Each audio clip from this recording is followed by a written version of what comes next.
n'est pas de qualité, elle n'est pas digne du niveau de Pro D2. Et j'assume la responsabilité, le fautif de la défaite, c'est moi.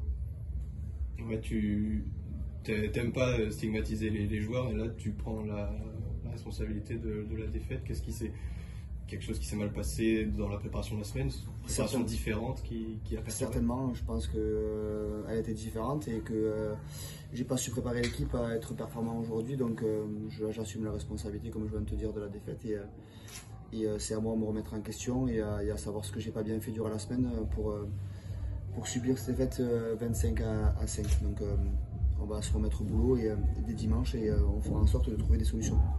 Vous êtes rapidement mené et comme contre Montauban, l'écart enfle très vite. Est-ce que le retour des vestiaires, le fait de repasser un petit peu à l'attaque, de les remettre à la faute, est-ce que ça te satisfait un petit peu ou il y a eu trop de manque d'efficacité encore? Je ne peux pas te dire que je suis satisfait. Tu prends 4 essais, on se fait franchir trop facilement. On fait une mauvaise entame à Montauban, mauvaise entame contre Biarritz. Et on fait une mauvaise entame encore aujourd'hui, donc c'est peut-être à moi aussi à revoir le plan d'attaque. Notre organisation de début de mi-temps. Je crois qu'aujourd'hui, quand tu prends 4 essais, facilement, tu n'arrives pas à marquer juste avant la mi-temps. La responsabilité de la stratégie, c'était moi, donc je vais essayer de réfléchir à ce que je peux faire de mieux pour retrouver des solutions avec les joueurs dès dimanche matin. Après pas mal de matchs où au niveau de la discipline c'était top, vous avez enchaîné pas mal de matchs, joué à 15 pendant 80 minutes. Est-ce que là aussi évidemment ça pêche ce secteur? Il y a 9 fautes je crois en première mi-temps, carton jaune aussi. Ça pêche, je dirais pas ça, je dirais juste que quand tu subis les contacts, que tu veux plaquer haut, tu subis les collisions, l'adversaire joue dans ton dos, gagne davantage et automatiquement tu te mets à la faute et puis c'est plus simple pour l'arbitre d'accompagner l'équipe qui gagne les collisions, c'est normal, ça fait partie du truc. Donc non, je pense qu'on a été indiscipliné parce qu'on a beaucoup subi, puisque indiscipline pure et dure, quand tu te fais dominer dans les contacts, c'est plus simple à l'adversaire d'avancer. Et puis ils ont une équipe qui est très dense, qui veut gagner les collisions. Ils ont essayé de nous prendre dans l'axe au départ ou sur un jeu à une passe pour nous resserrer. Ils savaient très bien qu'on était agressif sur la montée défensive et je crois que stratégiquement ils avaient voulu nous resserrer avant d'écarter les ballons. Voilà, la seule chose que je peux reprocher, c'est qu'on est plaqué à 2 et trop haut au départ et ce qu'on n'est pas permis d'être sur la largeur pour la suite. Mais il y a plein de choses que je préfère prendre le temps de réfléchir et regarder à froid. Je serais très maladroit si je parle maintenant. Tu as pris l'habitude ces dernières semaines de regarder un peu ce qui se passait aussi sur les autres terrains. Oui. Biarritz a gagné mais sans bonus, donc vous êtes à égalité et a priori vous restez hors de la place de barragiste. Oui.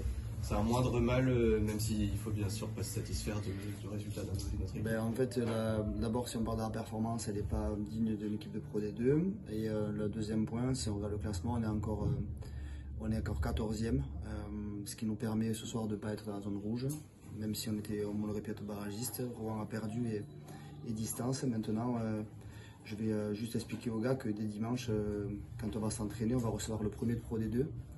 Et que si on n'a pas un peu de caractère, ça va piquer. Donc on va faire en sorte de... Je ne vais pas reprendre des dictons de d'autres entraîneurs très connus et très reconnus en France, mais si on ne pose pas ce qu'il faut sur la table, ça va être piquant. Mais je ne doute pas du caractère de l'équipe. Aujourd'hui, je pense que personne n'est fier de ce qu'on a fait. Je suis encore moins fier parce que je sais qu'un bus de supporters du SA15 est venu et je suis déçu pour eux. Je m'en excuse parce que les mecs qui prennent du temps sur leur journée de travail, ça leur coûte de l'argent. Ils passent une journée ici, ils se lèvent tôt pour venir nous encourager. Et aujourd'hui, on n'a pas fait honneur au fait qu'ils aient pris un bus de supporters, qu'ils soient déplacés, qu'ils aient pris du temps sur leur boulot. Et je ne suis pas digne de... Aujourd'hui, on n'est pas en tout cas à la hauteur de ce bel investissement, donc on va faire en sorte d'être vendredi prochain. Dernière question, au-delà de ce qui s'est passé sur le terrain, on a l'impression que la série noire se poursuit au niveau des blessures. On a vu Matt Dalton sortir, Ben Dika aussi. Est-ce que tu sais si c'est grave à première vue? Ben c'était un coup et on a préféré le sortir rapidement en vue de la suite du bloc. Ce qui concerne Matt Dalton, je le répète tout le temps en conférence de presse, je ne suis pas médecin, je n'ai pas fait ces études de médecine, mais ça a l'air assez important d'après les premiers contacts de nos kinés. Donc, la série noire, en fait, on la provoque si on avait eu un peu plus d'intensité et que tu ne suis pas les contacts. ben, tu provoques la blessure des autres. Aujourd'hui, eux nous ont un peu dominés, voire beaucoup, et on a subi les contacts et du coup c'est normal quand tu subis voilà, de reculer et les blessures elles s'engendrent. Aujourd'hui on est un chat noir à ce niveau-là, mais voilà, la blessure, je souhaite beaucoup de courage à Dalton, mais ce que je veux retenir c'est le no-match qu'on a réalisé ce soir. Merci Alex. Merci.